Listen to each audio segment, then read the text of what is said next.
ద్వితీయోపదేశకాండము 34వ అధ్యాయము.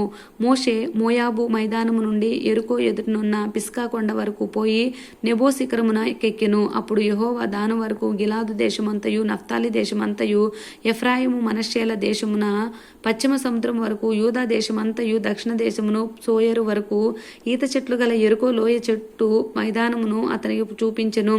మరియు యెహోవా అతనితో ఇట్లనెను, నీ సంతానమునకిచ్చిదనని అబ్రహాము, ఇస్సాకు, యాకోబులకు నేను ప్రమాణం చేసిన దేశము ఇదే. కన్నులారా నిన్ను దాన్ని చూడనిచ్చితిని, కానీ నీవు నది దాటి అక్కడికి వెళ్ళకూడదు.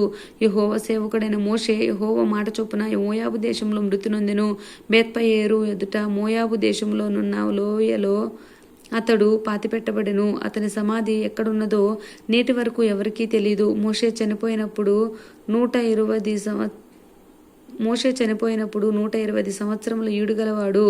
అతనికి దృష్టి మాంద్యము లేదు, అతని సత్తువ తగ్గలేదు. ఇశ్రాయేలు మోయాబు మైదానములలో మోషేను బట్టి 30 దినములు దుఃఖము సలుపుగా మోషేను గూర్చిన దుఃఖము సలిపిన దినములు సమాప్తమాయెను.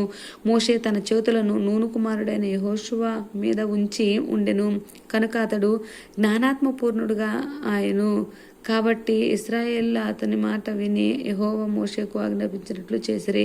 ఐగుప్తు దేశంలో ఫరోకు అతని సేవకులందరికీ అతని దేశం అంతటికి ఏ సూచక క్రియలను మహత్కార్యములను చేయుటకు యెహోవా అతని పంపెను వాటి విషయంలోనూ ఆ బాహు బలమంతటి విషయంలోనూ మోషే ఇశ్రాయేలు జనులందరి కన్నుల ఎదుట కలుగచేయను.